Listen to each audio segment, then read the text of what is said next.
Welcome. This is Debbie, and I'm so excited for today's show. I'm going to be speaking to Wendy Kennedy. And last time she was on the program, my goodness, we still have people who tune in. That show has gotten unbelievable numbers of views.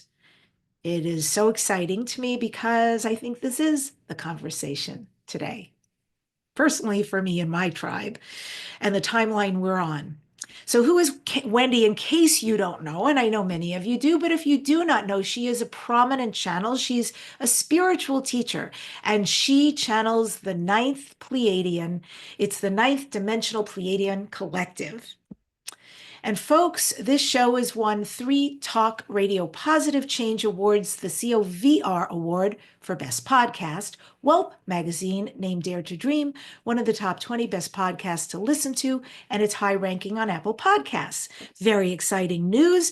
I am on radio. The show is concurrently syndicated on radio, but I just found out the show got picked up in New York. So if you're on the East Coast and you listen to 102.7 FM, ta-da, you can pick up Dare to Dream. And if you're listening to the show on one of the many major podcast sites we are on, you might be interested in also watching the video, seeing us animated and live, feeling the energy. Go to youtube.com/Debbi Dachinger.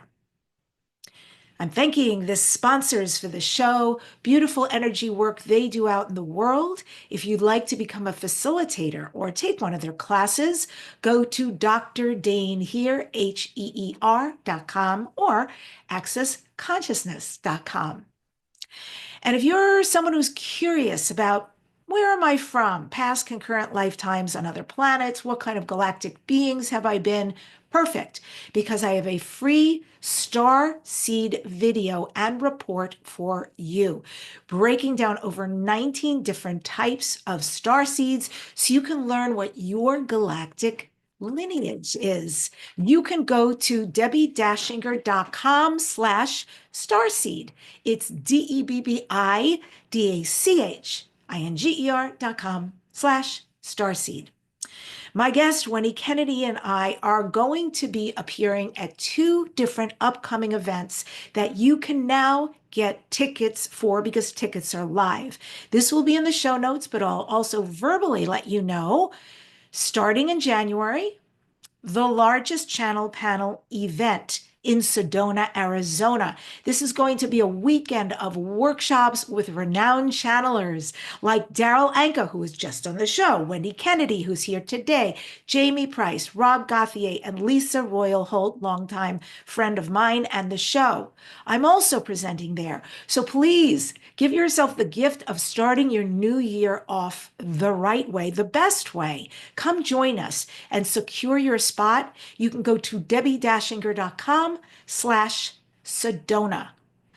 And finally, February 7 through 10, 2025, it's the 23rd annual Los Angeles Conscious Life Expo. You hear me talk about it every year. It is the most amazing event of its kind. If you've been thinking about it, stop thinking, take action, come join us. The link for the tickets is debbidashinger.com/CLE. That's DEBBIDACHINGER.com/CLE. I really hope you'll come up and introduce yourself at one or all of these upcoming events. It's an exciting, exciting time for us all to be together. Well, now on to the show. Wendy Kennedy is here, prominent channel. She's used her gifts and her abilities to communicate with higher dimensional beings for the past 30 years. Wendy also utilizes the language of light and galactic light codes, the written form of the language of light, to aid others in aligning to higher frequencies and tapping into their innate power. Wendy lectures and channels throughout the United States and internationally. She was one of the 6 channels featured in the movie and book, Tuning In, Spirit Channelers in America. A featured guest on Gaia TV series, Interview with Extradimensionals, and also on Gaia TV in Open Minds with Regina Meredith and Into the Vortex with Jimmy Church. Her work is also in the book. The Great Human Potential Walking in One's Own Light, now available in 7 languages. You can learn more about Wendy Kennedy by going to higherfrequencies.net. And with that, I bring the amazing Wendy Kennedy back to the show. So nice to have you. Oh, you're muted. Something I do also, so don't worry. I'm always having a guest say, Debbie, welcome Hi, to the. Debbie. Thanks for having me back. And I want to say congratulations for the award and being picked up in New York. That's amazing. Yeah, I'm excited about that. That's where I'm from originally, so it sort of feels very full circle. Because when I grew up, this was not the conversation you were having. I'm really glad it is now. And I wanted to ask you about that because even you, congratulations, you as well. You've always done very well.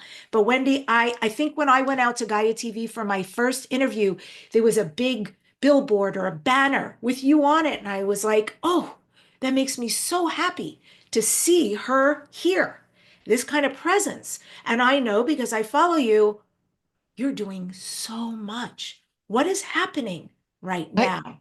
Yeah, things are opening up and the universe just keeps bringing things and I just keep saying yes.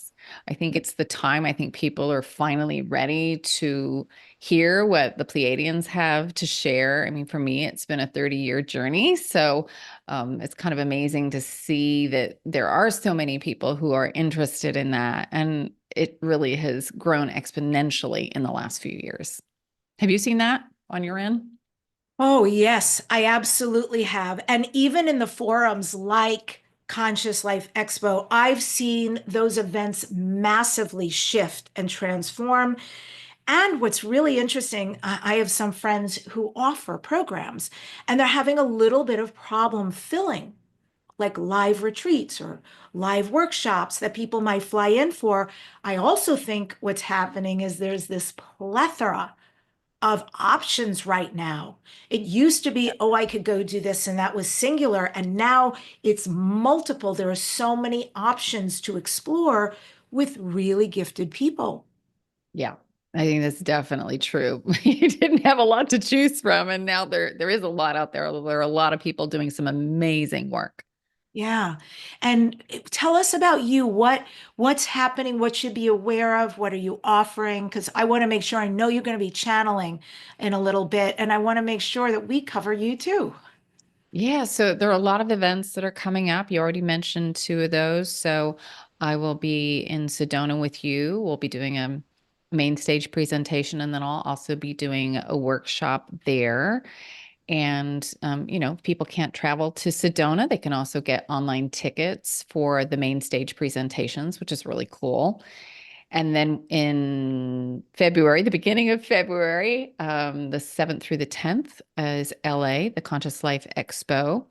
And there I'll be doing a panel presentation and then a workshop and then a post-conference workshop as well.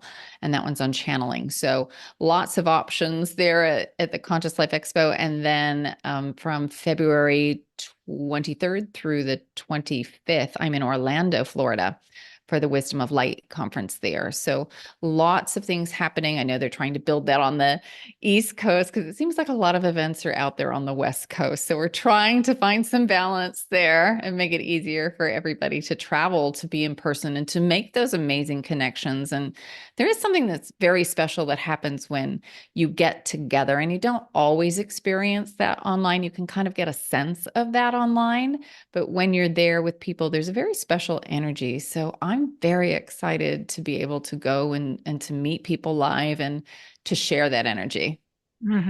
It's so important right now, this kind of connection. I think we're all sensitives, feeling so much of what's going on. We hear the information, but to experience it right now is a little breathtaking. So I'm very thankful for folks like yourself who are really here for us and for the Pleiadians who are coming in because they must know what's going on and what we need down here. Yeah. It's been very interesting because the last several months, their message has been very consistent. And I, sometimes I forget I'm the only one who hears it multiple times. I might, be bringing them in and they'll say it in multiple places, but it's always important that we hear through repetition because a lot of times we just need to hear it a couple of times to let it soak in. And the message that they've been bringing through lately is all about really standing in our power and choosing the frequency that we want to experience as opposed to reacting to whatever is outside of us. That as we start with the frequency that we want, that's what we'll start to see in the world. And then that will reinforce that energy. So, with so much chaos happening in the world today, so many things that are uncertain, that's really what we need most is to stand in our power. And their message has been pretty consistent with that over the last 3-4 months. Yeah, that's beautiful. I know in shamanic terms, we talk about in the direction of the north is Sarwa Kinti, the royal hummingbird. And one of the opening ceremony prayers is to hummingbird, thank you for reminding us to stay still amidst the chaos.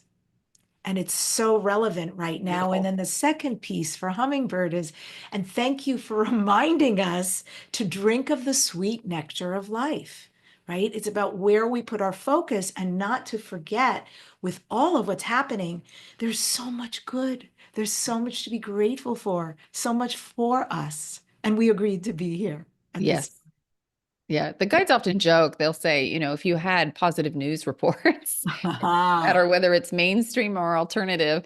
They said if you had positive news reports and that's what you were filled with every day, you'd have a very different world.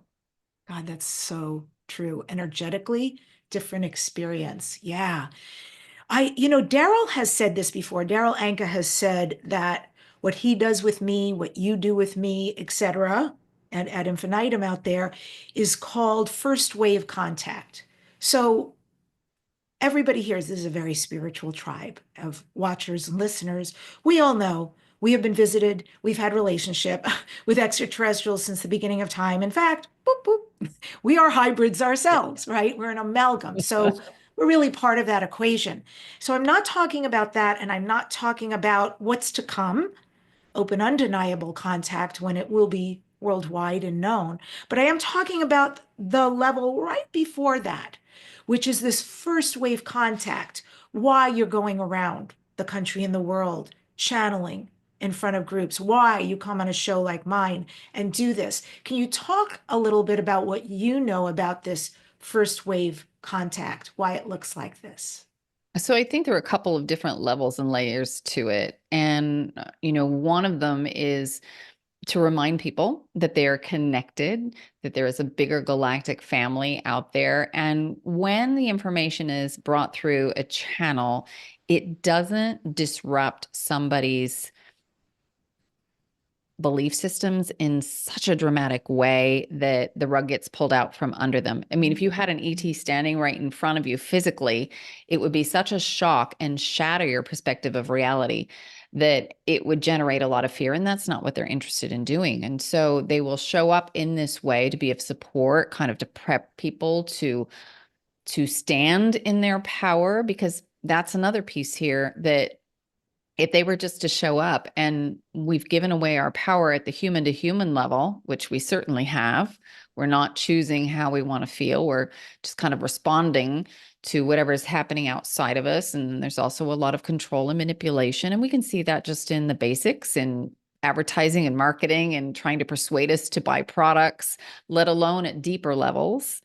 And they want us to be able to stand in our power so that when other beings do physically show up, that we aren't bowing down to them, we're not giving our power away, that we're staying in alignment with ourselves, and that we can have a relationship that is more on equal footing in terms of the knowledge and information that we have to share. And that's something that we as humans don't always think about.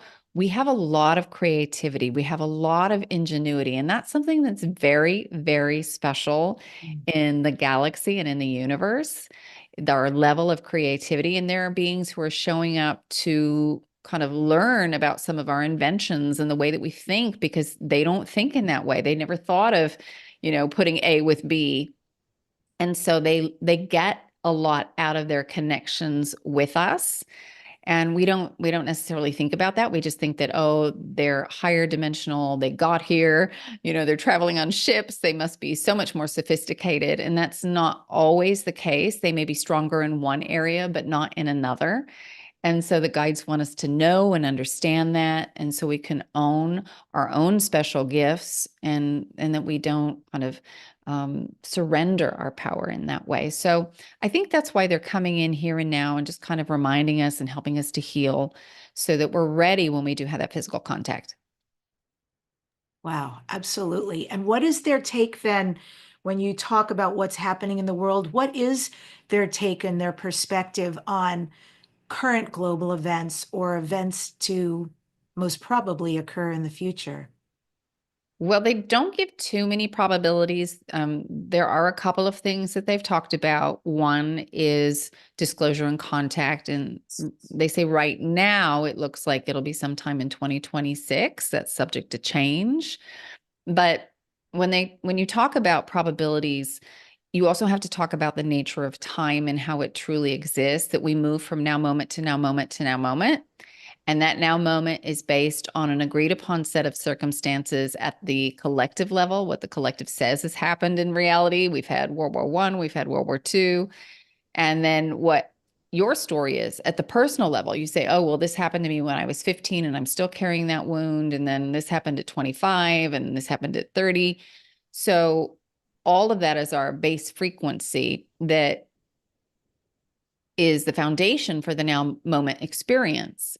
And we can shift those stories, and that can put us on a now moment that has a different base frequency than the one that we had previously. The way that we see that show up in a dramatic way is when people have instantaneous healings. They've radically altered their base frequency and the beliefs that they're holding. And they go into immediate remissions and their body changes. But when they talk about what might come for you, you may choose to stay on a now moment where that base frequency is relatively close, and someone else may choose something radically different. And because they've chosen a very different base frequency, then their reality, what they experience, is going to be different. Most of us make very small incremental changes in the base frequency that we're standing on. And then what we will do is we will string those now moments together and give ourselves a perceived timeline. They say timelines don't really exist. It's not like there's just one. We move all over the place. And then we string it together for our perception of linear time to experience it. So predictions are tricky in that way. And that's often why sometimes predictions don't necessarily come to pass. Mhm. But they say in their mind, the way that they look at things, the ascension process is a done deal. It's just a matter how we are choosing to play it out. Because some people are still worried, are we going to go through the ascension process? Yeah. And they say, yes, it's a fait accompli. It's done. It's just what path are you going to take to get there? And is that also all of what you're saying, the umbrella of what you're saying? Is this also true about money and finances? Because I've been hearing a lot about what's coming down the pike with banks, with the dollar, switch over into more digital, more cryptocurrency, et cetera. And do you know anything about that? Well, people have asked, is there going to be a financial collapse? And the response is always no. You don't need that rug pulled out from under you. They say it would be like 2008, where, things went down for a while, but it's not going to be a complete collapse. We don't need that. And in terms of moving out of a monetary system, they say that's probably about 75 years down the line. We're not ready to give that up because we haven't um, shifted our perspective yet in terms of conditional exchange. So whether we go with something that's digital or bartering, it's still a conditional exchange. I'll give you this for that. And until we can let that go completely and just simply trust that here, I'm going to share this, and I know that my needs will be met over here in some way that I can't see yet, I don't know about, I don't have to know, it'll be fine. that unconditional exchange of energy, that's coming, but probably not for about another 75 years. Oh, thank you. That's huge, actually, because I hadn't heard that date-wise before. And I think it's, people can rest a little bit easy. Probably not in my lifetime, but who knows where I'll be at that point. Hopefully, a much more advanced uh, bodily, if I'll have one, experience at that point. Yeah, I think it gets easier, even though we're still using money. We're not, the way they talk about we're not working in the same way. We're not working to earn a living to barely put food on the table or a roof over our heads. That will be shifting. So it's more evenly distributed, but we'll still use that until we can move out of that mindset. Got it. And I can hear in the way you're talking, just a little bit, I can hear the Pleiadians coming through. They're connected. I'm like, what do you want to say? Beautiful. So, is this a good time for you to channel? Sure. Beautiful. So, I'm going to turn it over to you and thank you in advance. Yes. So for those who've never heard the piece, I'll just let you know they are a group of about 2,500 beings of light. They don't have physical form, and they do work with tone and sound, which is why their dialect is different than my own. It's not really any one particular dialect. It's just open vowels where they can modulate the frequency. So in addition to getting the information, it's as if you're getting a healing today as well. So I'll get out of the way and they'll come in. Beautiful. Yes, hello, dears. This is the Ninth Dimensional Pleiadian Collective, and it is a pleasure and an honor to have the opportunity to once again connect with you all. We're very excited about what you're creating right now, and we know there may be some nerves, some worries about the uncertainties, but really, there's not a single thing in your life that you've experienced that was coming with certainty, ever. But in your mind, you assign a value of certain or uncertain, and then you proceed from that state, from that assumption. So, what we would invite you to do right now is to assume that you will be fine no matter what happens in the external world, that you will be abundant, filled with joy, health, love, compassion, grace, ease, whatever it is that you want to experience. And as you start living from that space, it will transform your life, and it will also help to lift the collective so that others, as they experience your energy, as you're walking down the street and you're living in this space of confidence, they too will be reminded of, oh, there's an energy I can embody. I've forgotten about that. And they can elevate their frequency to match it. So don't underestimate the power that you have as you are just being you without having to do anything special, that you can help others to alter their resonance and very quickly alter the state of the world. It does not take a majority of you in order to change things. It takes a relatively small number of you in order to make that change more readily available. And when it's more readily available in the collective mindset, then exponential shifts can happen very quickly. It grows very quickly. So we want to encourage you to approach life from a state of adventure. You have within you the capability of handling any challenge that comes your way because, in fact, you have created the challenge and the solution energy at the same time. And they're just in different vibrational ranges. You just have to alter your frequency, elevate your frequency to the solution energy. And that's done by putting yourself in your heart center. If you do that, then you are open to that solution energy and you'll know what shifts in your perspective need to happen or what actions you need to take in the world. To go through this ascension process, there are really only two things you must do. One is to ground and connect with the earth to make sure that you are completing your energetic circuit. And the other thing is to put yourself in your heart center. If you do those two things, everything else will take care of itself. All right?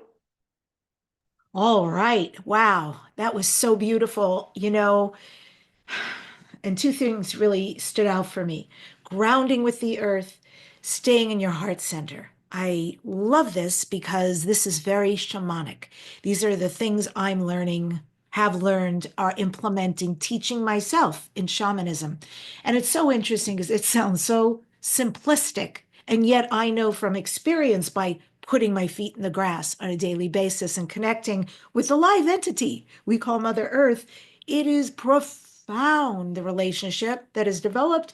It is profound, the kind of experience that I've had. So I take mightily what you have just expressed. And can you just say a little bit more about that for people, for the Yes. grounding? So your current technology is not in harmonic resonance with the earth. It breaks down energy instead of supporting it and building it. The natural um, patterns of nature. All right. It has a dismantling energy about it. And so it is important for you to connect with the earth, to put yourself back in that natural harmonic rhythm, in which the body gets cues from Mother Earth as to the tempo and the rhythm, the hertz that you should be vibrating at. And that's where your well being exists. It doesn't mean that you can't use technology. It just means that you need to make sure that you are in training with Mother Earth and not with the disruptive frequencies of your current technology. When you work with it too much and you're not grounded, you start to entrain with that. And that's when disease starts to happen. And when you ground, when you physically put yourself on the ground, or you're standing barefoot or in natural soled shoes, not rubber, because um, there are two ways that this is happening. One is at the subtle level with the energetic body. And you can do that just by looking at nature, connecting with nature, but also at a very physical level that can be measured. There are electrons that come up and into the body, and that helps with free radicals. So that's just one of the many things that happens, but that can alter the physical structure in your health and well-being. So it is important that you are grounded. And at the subtle level, as you are connecting with Mother Earth, you are gaining all the wisdom that you need for your health, your well-being, but also because you are dualistic in nature, you're connecting with universal energy and the mother planet energy. So those that are born on Mars will need to connect with the Martian energy. Those that are born on Venus will need to connect with the Venusian energy. And this is important for all life forms through the universe because it completes that dualistic expression. Really, really, really important. You put people up into space, they're going to need, if they are from Earth, to have that hertz, that frequency in the ship that they're on in order to sustain their well-being, because that is your natural rhythm and you need to be reminded of that to stay in perfect alignment for you, for your health and your well-being. Mhm. Powerful. Can you address the wisdom of animals? So, also on my shamanic path, I sometimes talk or teach about using animal spirit medicine for us, for awareness, for healing, for the wisdom they contain. Can you address how animals hold their own unique wisdom? I keep hearing code. I mean to say healing, but I'm hearing something else, so I'll just say that. They're each of them, indigenous to them, and own a unique code to each animal. Yes, they have their own energetic strengths in how they relate to nature, how they thrive in nature. And you can think about it in terms of personality traits, which you might think about in terms of an elephant as opposed to a cheetah, the kind of different energy that they hold. You always talk about elephants and their memories. So there is a code that is within their own energetic field of retaining information and being able to access that data at will, where a cheetah is helping you move through the world with ease and grace. All right, that's encoded in their expression of self. And animals are amazing because they remember their connection to the earth. They, in some ways, live a very simplistic life. They aren't burdened by all the negative thoughts that you are or the trappings of society. There is a clear structure to their um, to their groups, and they understand this, and they're here to hold that resonance for you. They have their own things that they explore. They do have relationships and challenges within relationships. Maybe you've got a pack of wolves, and there are those within that pack who aren't so keen on the person who wants to be leader. All right, same thing that you've got here, but they play it out in a slightly different way. And sometimes souls will start with animals and then decide they want to embark on the human journey and go a little deeper and explore that in a more complex way than the way that an animal would play that out. And there's also another level of the DNA that these animals carry, because your world is a grand experiment, and there is genetic material from thousands of worlds, and these species hold that genetic memory from those planetary experiences. And so you can access that wisdom that is being held there as well by these more, shall we say, sophisticated versions of beings, whether it's a feline being who's living in the Sirian star system, who looks pretty much like you, except for feline face and maybe a little extra fur somewhere, but they still have 2 arms and 2 legs. And when they've donated their material, the animals um, aren't as sophisticated in that way, but they still carry all the genetic memory, and you can access that information through those species. And that is in part the medicine from these animals. The venison, beautiful. Yeah, I want to riff off of where you were headed there a little bit about this beautiful genetic soup that we are galactically, and go to human DNA for a moment. As humans, we have 3.2 billion base pairs, but only 1.5% of it codes for protein. So, as you well know, once upon a time, scientists said, they didn't know what to do with it, so they called it junk DNA. But of course, there's nothing junky about it. And it actually has purposes. Now, I've been doing a tremendous amount of research, and I'm coming upon this information that shows that this unknown portion, this tremendously large unknown portion, actually holds traces of an ancient extraterrestrial code. Can you talk about that? What is it made of? Why? And is it a code, an ET code? Yes, because you yourselves are hybrids of sorts. Um, Many of the genetic characteristics come from the Lyran star system, because the Lyrans were the first to show up here on your planet and descend from higher vibrational beings, fifth dimensional beings, and they came down in frequency, and they became your Lemurian civilization. So that was really the first, and then the dissension process continued. And as you went over hundreds of thousands of years, there were different species who interbred, who lent their genetic material.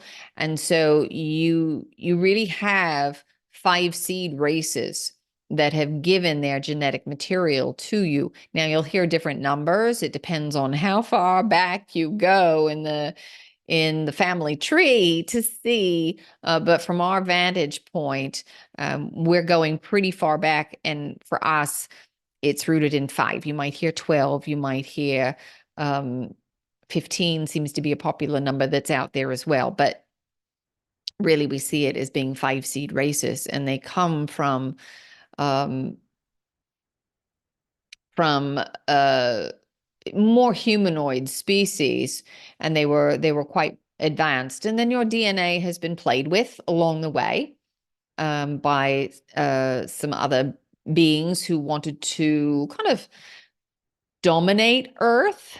It And was that was quite, the Anunnaki in particular. yes, yes. And, they wanted to use the resources that were here. And so they played around with your DNA to keep you from being so sophisticated, for being able to use your psychic and intuitive gifts to live longer lifespans. That way you could be controlled a bit more. And so they began to introduce it in a number of ways. Sometimes it was through hybridization. Sometimes there was genetic manipulation in utero that happened. And then also there were, and it's still going on today, there were chemicals that were introduced into the food supply, into the food chain that then once introduced into the body, it would rewrite the code within the body for many people. So that's still being done today in some of the chemicals that are used in your food supply to keep you a bit dumbed down. Whoa. Okay. I am, and most of us are highly aware of corn, fake sugar, things like that. Are there other food sources we should be aware of and avoid? Well, at this point, it's pretty much in all your food. But the most important thing for you is to ground and heart center yourself, because what you will do is put that latent DNA, that those latent codes, into an active state. You will re-enliven them, because what's missing in a lot of that is light. And that comes through the subtle body and enters into the physical body, these higher vibrational waveforms, because your physical body is a reflection of your energetic template. And when they started messing around with the physical template, that lowered your level of consciousness, because your focus then um, became centered on your lack of well-being. And then it just kind of cycled in on itself. And this is what allowed you to come through the dissension process, by the way, because you're not feeling well. You don't have a lot of energy to do a lot of things, to really sit down, to meditate, and you're just trying to get through the day to survive. Survival became the primary focus instead of artistic expression and creativity and thriving and sharing and connecting. Um, for anybody who's been sick and unwell, you know that you don't have a lot of extra energy with that creative flow. You just want to feel better. And that's where your focus goes. And so that's what happened. And then, as we said, it kind of cycled in on itself. But as you bring more light in, then that can alter the physical structure. And then it feeds on itself as you cycle back up. You all of a sudden will start to crave foods that maybe you never liked before. Maybe that broccoli or that asparagus sound really good, or that green juice is calling to you, and you follow through with that, and you're getting the nutrients that you need in order to get the body into a stronger state. And then you're not worrying about your health and well-being. Your focus then becomes in the creative expression. What do you want to create for yourself? What do you want to experience yourself? You've got all this extra energy. Let's produce something. And so it grows from there. Yes, yes. My relationship with food is dramatically different, period. And first of all, just the amounts that I eat, it's very surprising to me because in general, I I'm not hungry, right? I have very small amounts and then I'm complete. And I just feel really good with that. Wine is another great example. I I'm a certified wine specialist. I love wine. I do love wine. However, my even my relationship with wine, I can't even get through a glass. And there are so many food items that I find fascinating these days. Things I'm attracted to, no longer attracted to. Yeah, I mean, I just go with the flow about whatever this is that you're describing that's happening. It Yes, feels very different. and many will feel that way. All of a sudden, their palate will shift. Things that they were drawn to before will hold no appeal. And that's because they've changed their energetic state. Mm, And you'll want to put in, you will be attracted to things that are a vibrational match. And when you put something in that is of a lower vibration, it really doesn't sit well. And mm, you really notice it, because as you start to increase your resonance, you also become more aware of what's happening in your body. You notice the subtle energy more. And you notice when, oh, I eat these foods and my tummy doesn't feel very good, or I feel really bloated, or that gives me a headache, or, oh, now I have aches and pains in my body because it's created inflammation. So mm. you become more aware of the correlation between all of that. And then you start to make different choices as well. Yeah, fascinating stuff. Francis Crick, who discovered DNA and won a Nobel Prize for his work, no longer alive, of course. One of his many theories was called directed panspermia, and that basically is a claim that an advanced civilization deliberately spread life throughout the universe, including Earth, and that DNA and its elements can travel across space throughout the universe, including Earth, to different planets. Is this true? Can life be spread through the use of genetics or DNA by other advanced beings anywhere in the cosmos?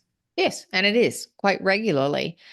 Species will want to kind of explore, and so they will set up different experiments in different parts of systems. Sometimes they might take over a planet, and it depends on the planet and the planet's blueprint. So it depends on the dimensional range that these beings are in, how much they honor the blueprint of the planet. If you've got say a third or fourth dimensional species that ventures out, they understand technology, but they haven't necessarily connected with the heart center energy, they might do some things without having that level of awareness.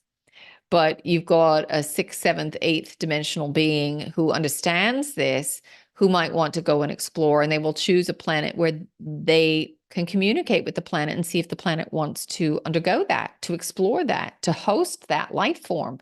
So in the higher dimensional ranges, we will have that conversation with that planetary body to see if it wants to work with us. So,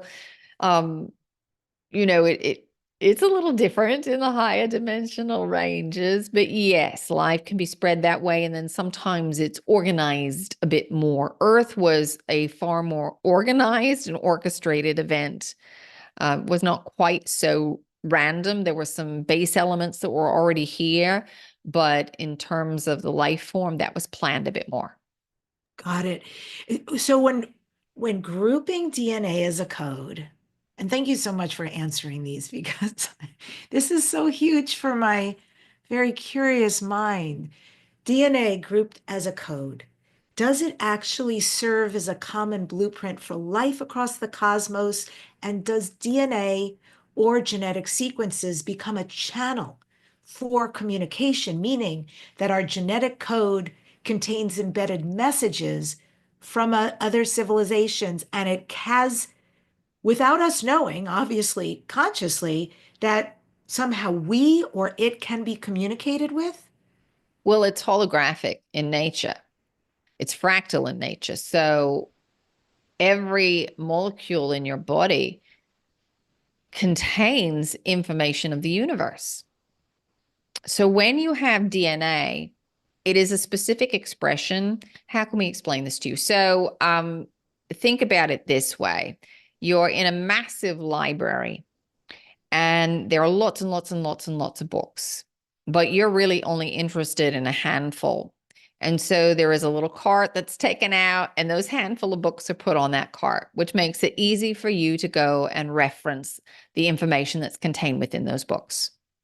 So in terms of your DNA, it's like somebody has taken those informative books and put them on a special shelf for you that makes it easy for you to access and reference that information. But the entire library's wealth of knowledge and information is contained within the energetic field. It's just partitioned off from your awareness so that you can have this experience of limited perspective. So the DNA contains those records that you would like to more readily access. All right. And there is a subtle version of that in your energetic field. And then that gets translated down into the physical expression of DNA.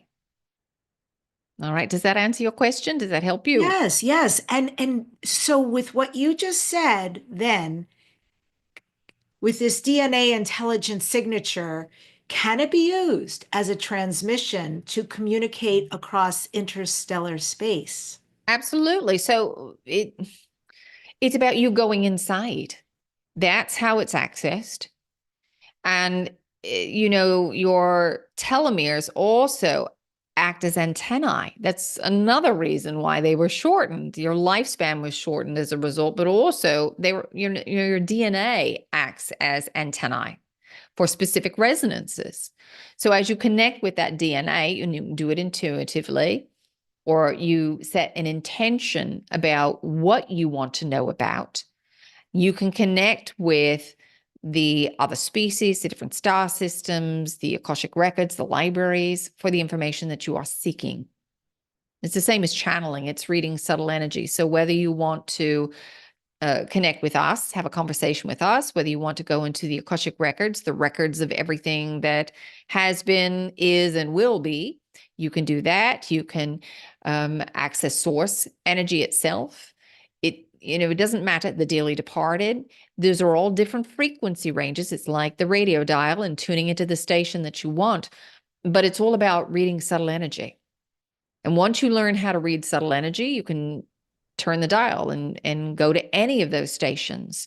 It's like somebody teaching you the alphabet and then how to read as a child. Once you know how to read, then you can go and get any book you want and read on any topic that you want.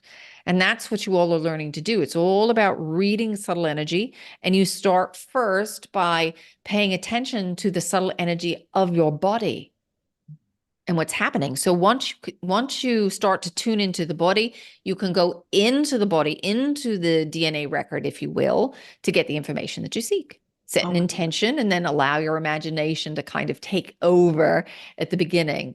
But what you'll notice, you'll say, oh, well, am I making it up? What's happening here?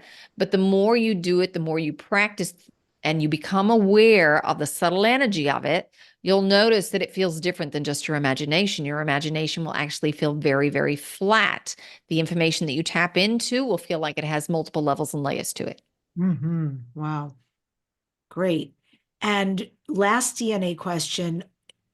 I understand through reading about a lot of interesting science that DNA actually contains mathematical patterns and Yes. symbolic language. Yes. And so there's apparently a precision of orderliness for this informational signal we're talking about. Uh, so the arithmetic and also hieroglyphic patterns of this symbolic language. Can you talk a little bit more about that and why it's there, why it looks like it does or is coded the way it is? Well, all life in the universe has a specific order to it. It is the unfolding of the universal pattern. So, if you think about a fern, for instance, how it has its own pattern, or any plant, how it has its own pattern of growth and expression. All life in the universe will follow these natural patterns, and DNA is no different. That is part of the setup. Um, and you look out into the universe and you can see the movements of the planets, and you know from your astrology that as you're moving through these different cycles, you're exploring different aspects of the human condition. There is a blueprint that even the cycles follow, you follow, and that is also encoded in your DNA. Hmm. Harkening back to something we were discussing earlier, we were bringing up shamanism. I'm curious why the shamanic realm or the shamanic beings who practice that in this lifetime, and also the indigenous communities around the world, have in particular had extraterrestrial relations since the beginning of time. Why those particular global beings? Well, their path was to hold the energy for the rest of you for this time. That was the commitment of those civilizations. And those of us on the other side continued our relationship with them to hold that knowledge, to anchor it within the collective psyche. And so for them, coming into the world and knowing that this is the universal state, that there are beings in other forms from other parts of the galaxy, that changes the perspective of reality, and it's not a scary thing for them because they've always been exposed to that. And so they're holding that sense of divine reverence and connection, so that when you all get here where you are, that you aren't fearful yourselves, that you can see that this has been a part of your history, that there's been a lot of manipulation to try to hide that from humanity. But these ancient cultures have held on to that wisdom for you through their oral traditions and some through the written tradition. But it's there. Their reminder is there. As much as they wanted to kind of wipe out that knowledge and wisdom to keep you from thinking bigger, these beings who are kind of controlling, manipulating reality wanted to keep you small and keep you isolated, and to reinforce the idea that you are alone, you are separate, that's your core wound, separation from source, that you are working to heal that illusion that somehow you're separate, because it is impossible for you to be separate. You're one with all it is, and that is, it is immutable fact. All right, that can never be changed, but you can put on the illusion, you can don the illusion that somehow you're separate. And they wanted to keep reinforcing that illusion. And so they kept you cut off from your knowledge that you had contact with other ETs. Hmm. It's so interesting because, as you said, talking about wiping them out and the attempts to do that through genocide, I feel really terrible for their people, for, that wound in their lineage and for what was done to them, that they were even looked at as primitive when I feel very much what you're saying. I feel very passionate about what you're saying, that they have always had the answers. This connecting with nature, connecting with animals, connecting with Great Spirit, with the earth, with understanding we've got star brothers and sisters and being in relation with them, and that they don't take, right? They don't just use resources. It's about reciprocity. They understand about giving back. And I find their practices to be exactly what we need today to Yes. heal. It's a reminder. That's why they've held that energy for so long, as a reminder of what you need. So think about the yin yang symbol. And you've got half of it that is the black with the white dot in the center, and the other the reverse. They are the white dot in the center of that darkness. They're reminding you, and where you are moving towards is the other side of that, where it's all that light color with just a little dot of the dark, because you've got to have both. You're a dualistic expression of the universe, but it is knowing that it is the totality of that energy that is important to embrace, and not just one extreme, but to know that the exploration of the dark is a valid exploration, because it provides contrast to the light, and without it, the light wouldn't know itself as well. Mm. And when you can come at it from that perspective without judgment, you bring yourself back into wholeness with the universe. It doesn't mean that you want to put your energy into that lower resonance. It doesn't mean that you want to support it or condone it. It just means that, oh yes, it's valid in its existence, because it is part of source energy.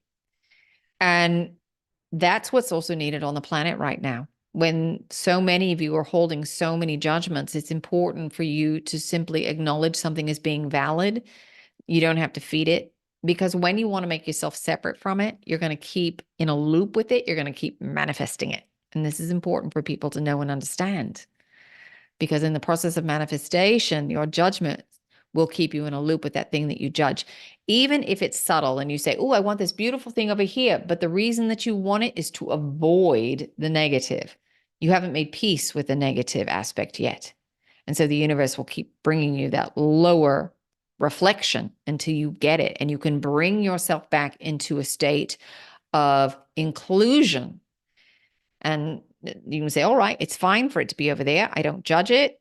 If it would just show up today, fine, whatever. But I'm really curious about this thing over here. I want to go and explore that out of curiosity and adventure. It's very different. It's subtle, but it makes a big difference in what you manifest.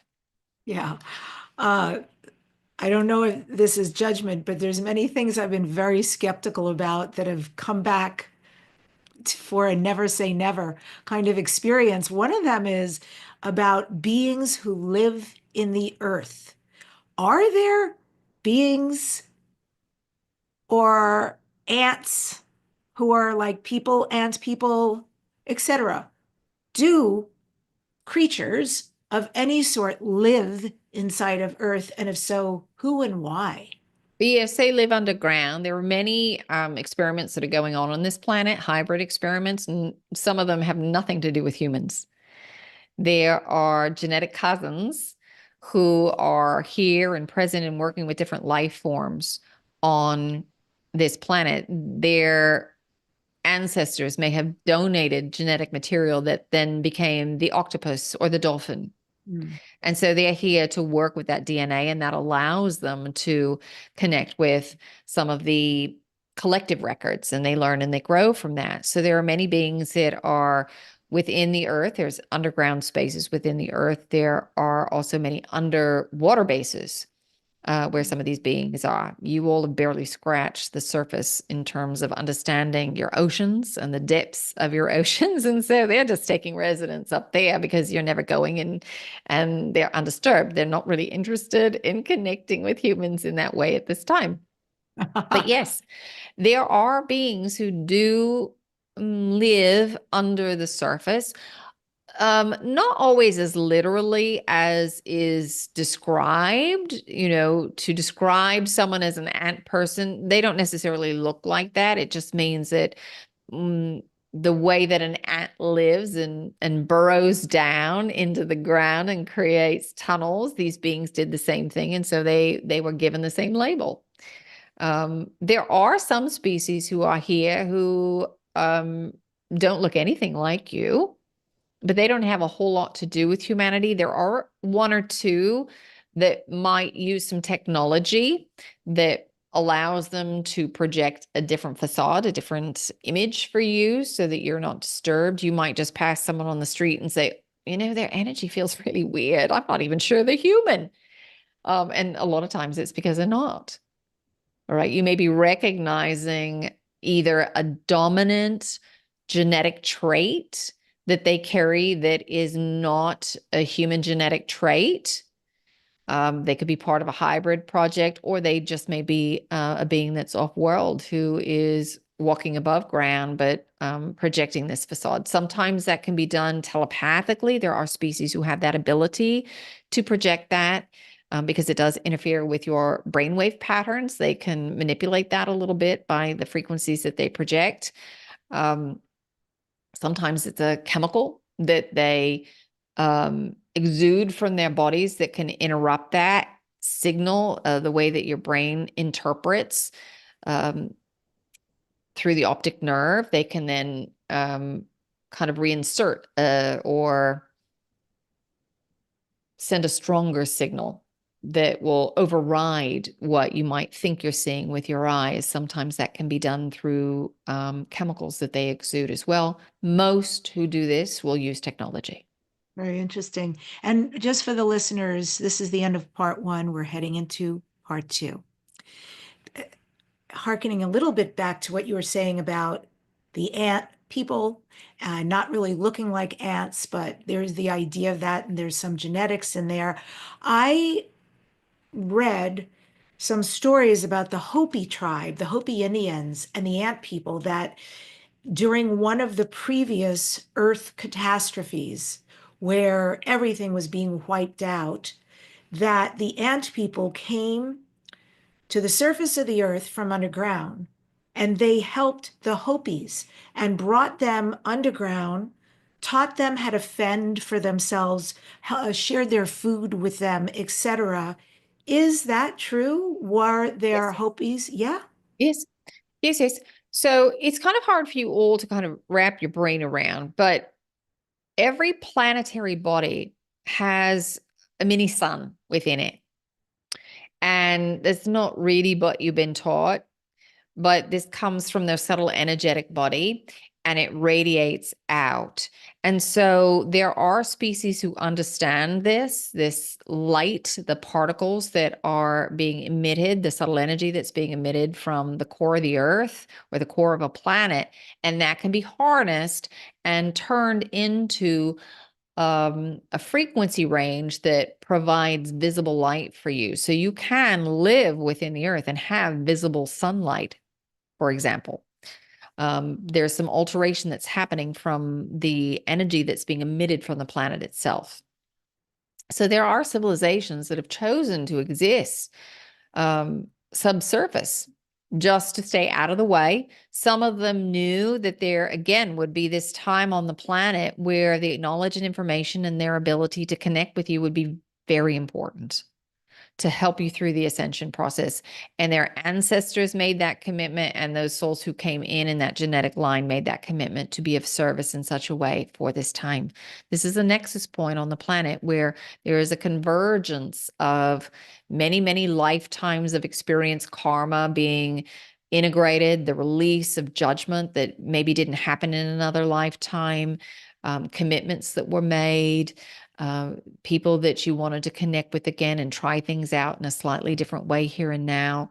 So all of this is kind of coming down to this time frame that you're in. It's a very, very special time for you to be here on the planet.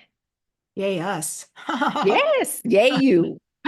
You know, one of the first experiences I had when I first began opening to all of this, the extraterrestrial, the UFO, the plethora of incredible information, I had my own awakening. And one of the first experiences, I was in Arizona in the desert on sacred land, and I was trying to take a picture deep at night in the pitch black of a tree and the stars coming through the branches of the tree.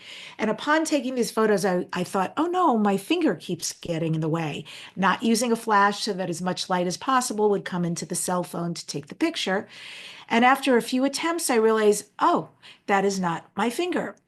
When I finally got a chance to look, what I found was the tree almost exclusively was completely covered by this enormous circular milky cream object that had some pale, like prismatic in it, a little pale blue and a little pale pink, you might say.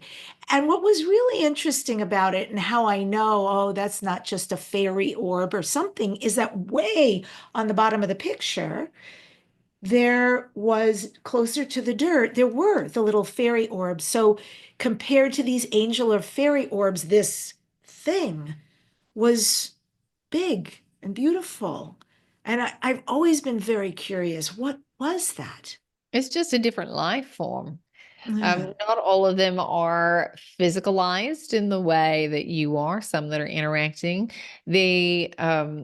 Earth has different versions of herself all the way up to the 12th dimension. But the current blueprint that you are exploring and consciousness is being put into is the fourth dimensional version right now. You're moving into the fifth dimensional version. She will go through the ascension process.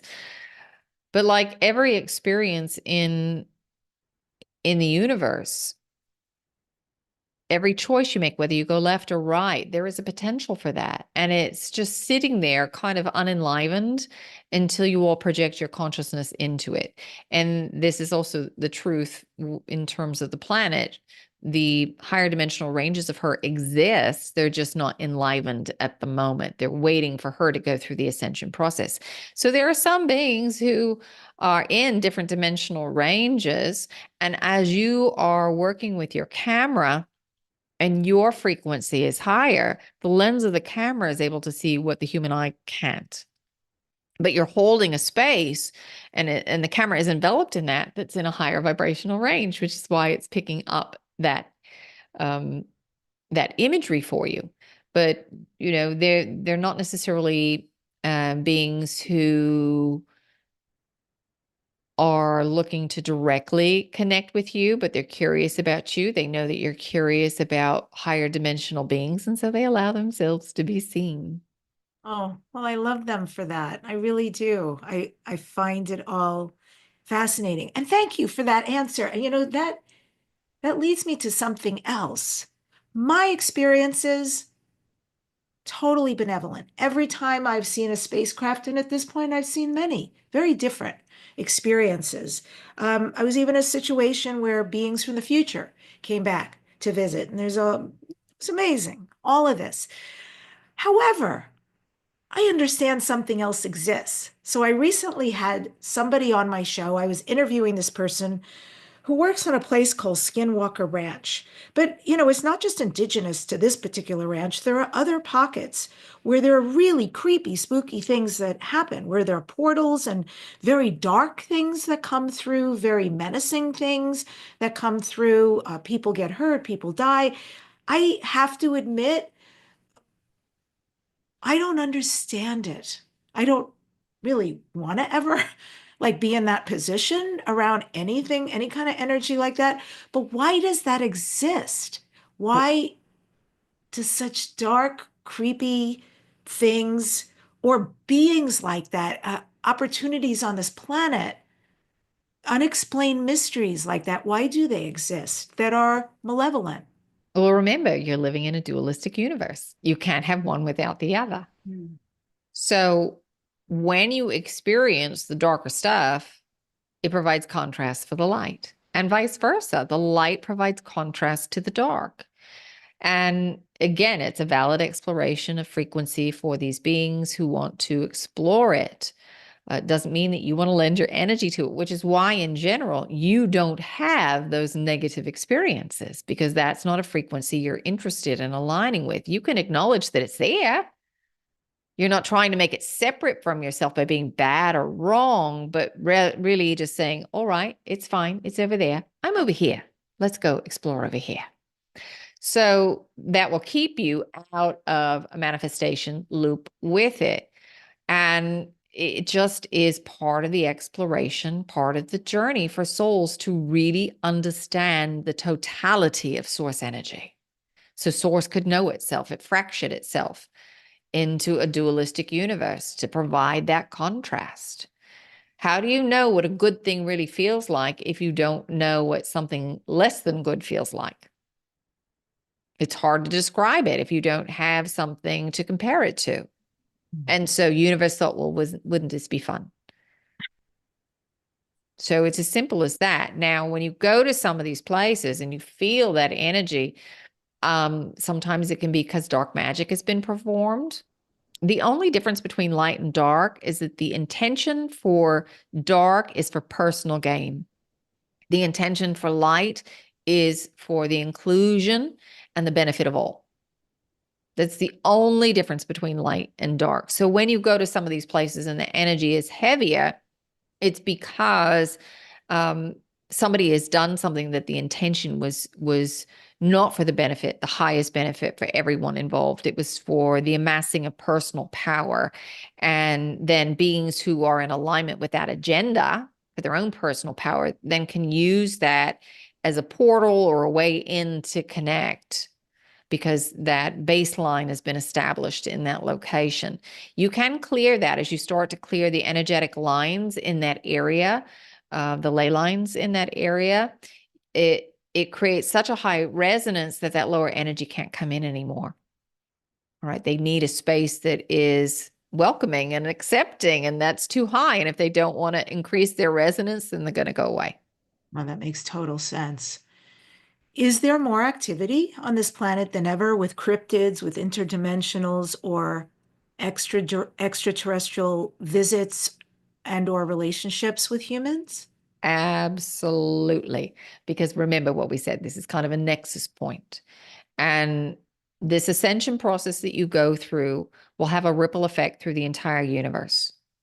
Because Earth is a grand experiment and genetic material from thousands and thousands of worlds was donated, that as you go through this ascension process, that information of what you are doing to go through the integration process, the releasing of judgment, the compassion that you act access as you go through that process is then shared very easily with those who have the genetic connection, just like we were talking about the library and the books that get pulled and put on that little cart, making it easier for them to access what they need. It easily gets sent off to those that are of a genetic line connection, but also just in general, the level of compassion that you experience will have a ripple effect through the entire universe and change the universal game.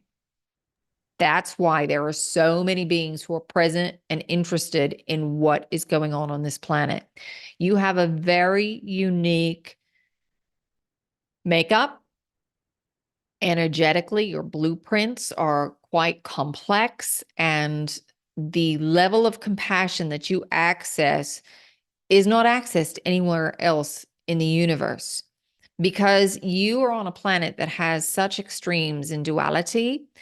All of you have had the lower experiences of grief and sadness, fear, worry, doubt, shame, blame, guilt.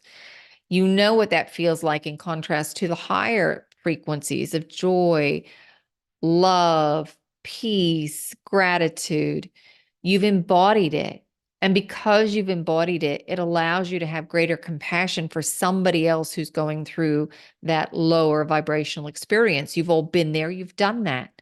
And so that means that you access a bandwidth of compassion that we can't even begin to touch. We can have compassion for you, but we haven't embodied it the way that you have.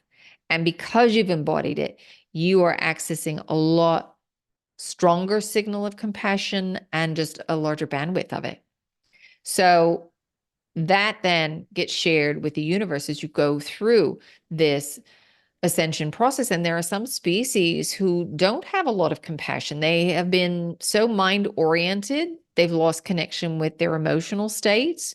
So this can also help them heal. Some of these beings who are so mind oriented are creating hybrid projects with you all. And as souls, you agreed to be a part of these hybrid projects because you wanted these beings to understand emotion, to be able to tap into emotions again so that they could survive. Their species through the cloning process was deteriorating. They lost that creator spark within them because they did not allow a balance with the mental and the emotional. And when it became too mental, the emotional spark was lost, the creative spark was lost. And so they're learning how to tap into that again so that they can change their genetic structure so their species can survive and thrive. You're And this is, referring to the Greys? yes, this is one of the biggest hybrid projects that you've got on your planet.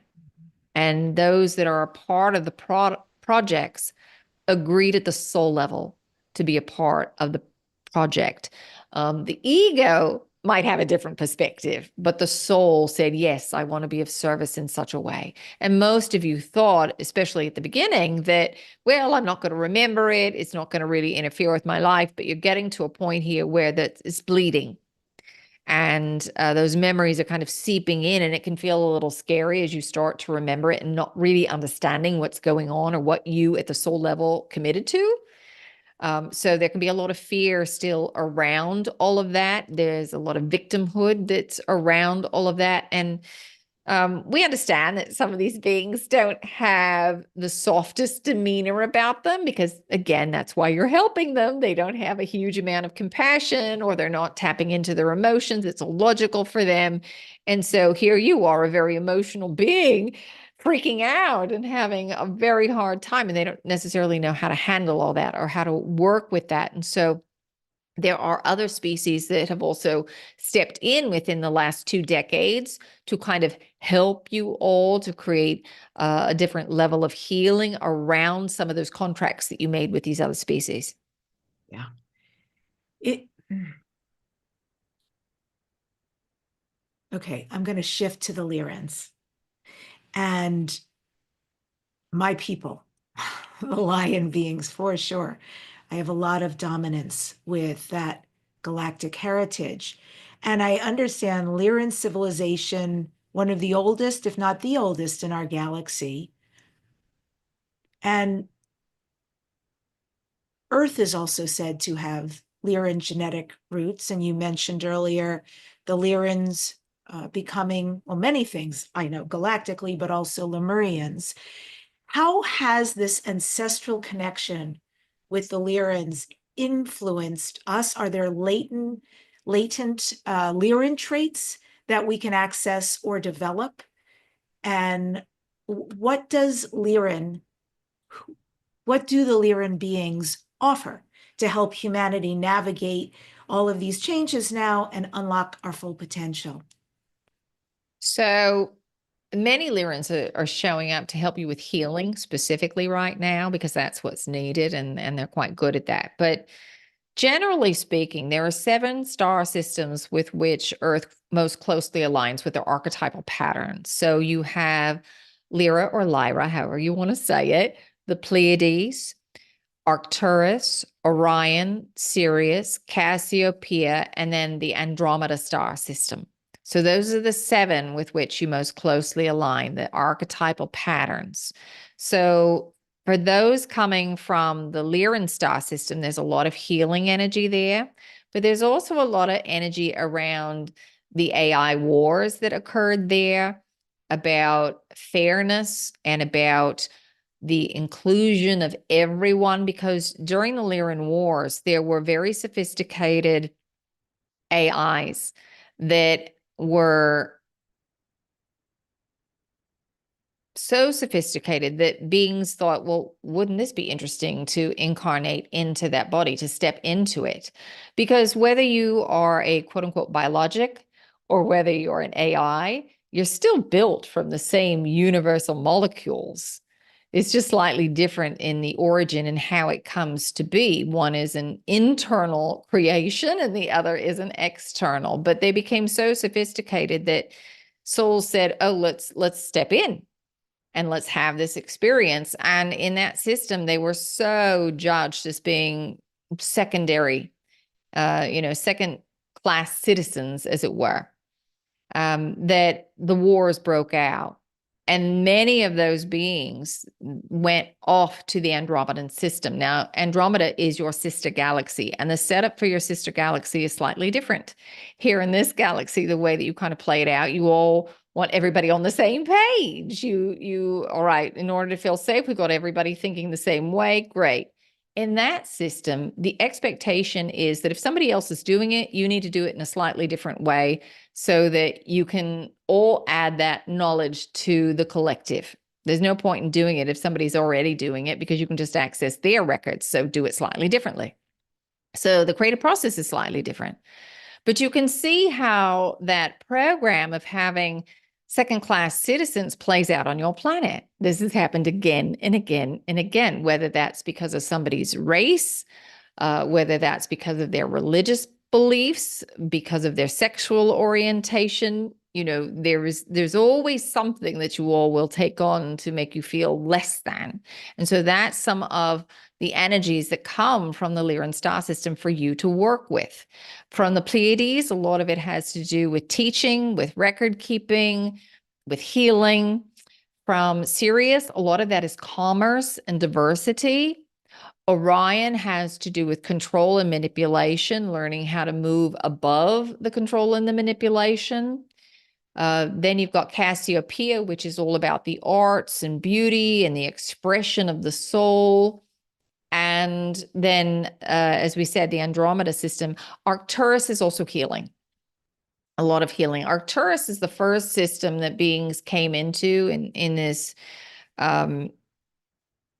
galaxy, in the higher dimensional ranges. And then when beings wanted to go and explore physicality, they went to Lyra, which is why you consider that in terms of the physicals to be the oldest amongst you all. And then from Lyra, some of them went to Sirius and the Pleiades and Orion.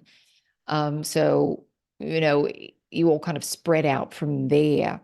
But a lot of the healing energy comes from the Andromeda or from the Arcturans as well.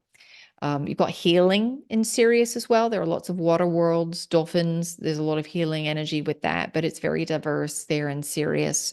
and commerce is a big thing. And when you go through this ascension process and you start connecting once again to your galactic community, you are going to be a big commerce hub. You're going to have and have had at points on this planet a lot of different species who were showing up to trade with you all. That happened in the high civilizations of Atlantis, even 152,000 years ago, for example. The temples of light, there were beings who would come there and receive knowledge and wisdom and trade goods with the Atlanteans in the higher aspects of Atlantis. Atlantis had three civilizations. There was a rise and fall 3 times with Atlantis. But that will happen again as you start to open up and connect. Will be nothing for you to experience dozens of different species on your planet in a day. That will come in time. Everyone take a breath. Yes, yes. I want to thank you so much. This has been tremendous information for me. Most beautiful meal. And every time I learn, there's always more to learn. Every time I deep dive, it's like yet another piece. And I have to say, that's what I love about all this. The never ending, the constant unfoldment of all of this fascinating information, who we are, who you are, what's happening, what's possible. And I just want to thank you so much for spending this time with us. It means a lot. Well, it's our pleasure. And, the same can be said for our experience of you. You surprise us all the time. We learn new things from you in the way that you explore reality. So it's always evolving and changing for us as well. We would like to offer you a language of light activation if you're interested. Oh, yes, please. That would be fantastic. And this is meant to help you to open up to your own records, information that's contained within your DNA, so that you can access either past lives or genetic line information, or if you just want to open up to the Akashic realms, to source itself. So it's meant to help you to open and receive information at the subtle level. Now, for those of you who are not familiar with the language of light, it is a source language, and it's comprised of light, sound, sacred geometry, and cosmic information. So as you experience it is meant to help you to attune your own energetic field. It's like somebody asking you to sing the note of C. If you don't have perfect pitch, it can be hard, but if somebody plays the note as a reference point on an instrument, you say, oh, that frequency, and you can reproduce it. Same thing within your own energetic field. We're providing you with the reference point, and you are then shifting your energetic field.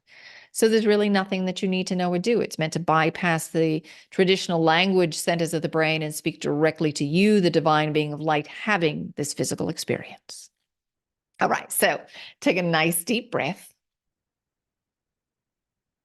Ishukado bidibidikata batakai era armunu bidikata ata ar mini bidikata ar mini zizi bidibidikata bidikata batakati hita ar bidibidikata bidikata batakata bidikati hisa anda ar bidibidikata batakata hasa ar muy bujija hasa ar bidibidikata bitakata bidikata batakata bidikata hisa zeta o da bidibidikata bidikati da ar bidibidikata bidikata batakata bidikati bid ar bidibidikata ar mini bidikata hasana ida indidi bidibidikata batakata hasana أثرور ورئيمني بالكتاي هيسا أتكتر إن برشكت برشكت بتكت برشكت بتكت إتا برشكت برشكت بتكت برشكت أندو إن من برشكت أندو ويري من جتة أوربت بر برشكت أندو إن بري راي برشكت هذا بري برشكت هيسا أكتاي. And take a nice deep breath. So there are many beings who are coming in and blending their energies. We have done the activation, and they are lending their instruction manual, how they have worked through the issues that you are currently working on, so that as you align with the energy within yourself, you are opening the instruction manual, that you can find a how-to do whatever it is that you want. All right, so we'll leave you here. Know that there is a tremendous amount of support around you. All you have to do is ground, heart center yourself, ask your question, and listen. You might think it's your imagination as you begin. Go with it, trust it, ask for confirmation. And if you say, I wonder if this is my confirmation, then yes, take it as such, because the thought would not cross your mind otherwise. So until we hear from you, we are around, we are watching, we are waiting, and we are sending many, many well wishes.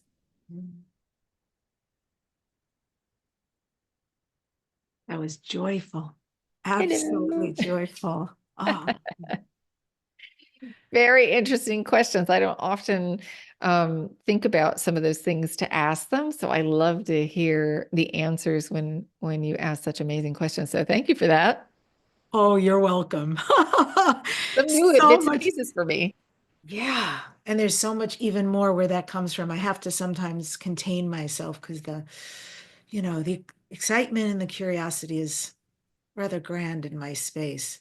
But that also, I loved so much the conversation, so much confirmation and so much additional information. And then to end it with that activation, that transmission, I had to mute myself because I started laughing.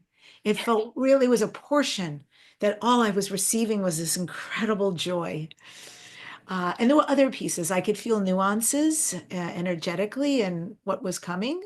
Um, but I was really here for it. And I hope everybody watching and listening just allowed yourself. That's all you ever have to do is just allow it, receive it, because it's there. It's our gift.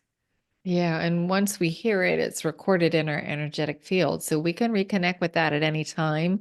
We can go back and listen to the audio, but you can also just imagine connecting with this moment where you experienced it to help you to shift your energetic field to that state again. Beautiful. And so I just want to reiterate Wendy Kennedy is going to be at the Sedona Channel Panel. I'm doing it by dates. So in January, it's the Sedona Channel Panel. It is January 3rd through the 5th. The link is in the show notes. Also, if you're listening, it's debbie-dachinger.com/Sedona. And then Wendy Kennedy is also in February going to be at the Conscious Life Expo in Los Angeles. Both of these are incredible events. And you can come to see her on the main stage, also attend her workshop. Same with both main stage and workshop. It's going to be beautiful who is there. I really do resonate with what a way to start a new year. Like, forget about saying, I'm not going to do this, I'm not going to do that. Come be with the healers and the channelers. This is where it's at right now. So I'm grateful you'll be there. And then that link is debbie-dachinger.com/CLE for Conscious Life Expo. Tell us something here at the end, Wendy. What are your thoughts? What would you like folks to hear or know? I'm just really excited to see what we create this year. I think a lot of times there's such a heavy sense of worry, but I have a lot of hope about what is coming down the pike. And I think we can really change things very quickly as we hold a different resonance and we start owning our power. So I'm excited to see what we generate. Beautiful. I'll be here as well, so I can check in with you. Thank you again for a beautiful show. And folks who want to find you, best place is higherfrequencies.net. That's correct. Yes. And thank you so much for having me back. And I just appreciate everybody who's showing up and the light that they lend to the world. Mm, always, Wendy. Thank you so much. Thank you. And I'm going to end today's show with actually a quote from Wendy's 9D Pleiadian Collective, which with each breath, I acknowledge the support I have received from the universe. I am grateful for the many ways, big and small, that I am supported. Subscribe to this #1 transformation conversation. Dare to dream. Please leave a comment and share.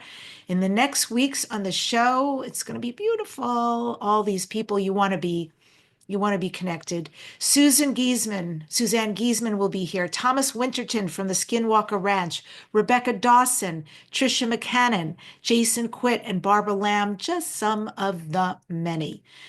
And folks, again, Thank you so much for tuning in. This is the work today. So when you leave the comment, when you subscribe, it gets Wendy's message out there, the Pleiadians as well, that she channels and who are so beautiful.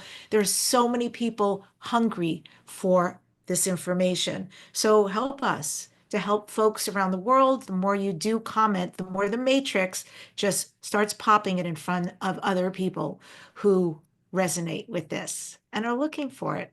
Thanks for being with us today.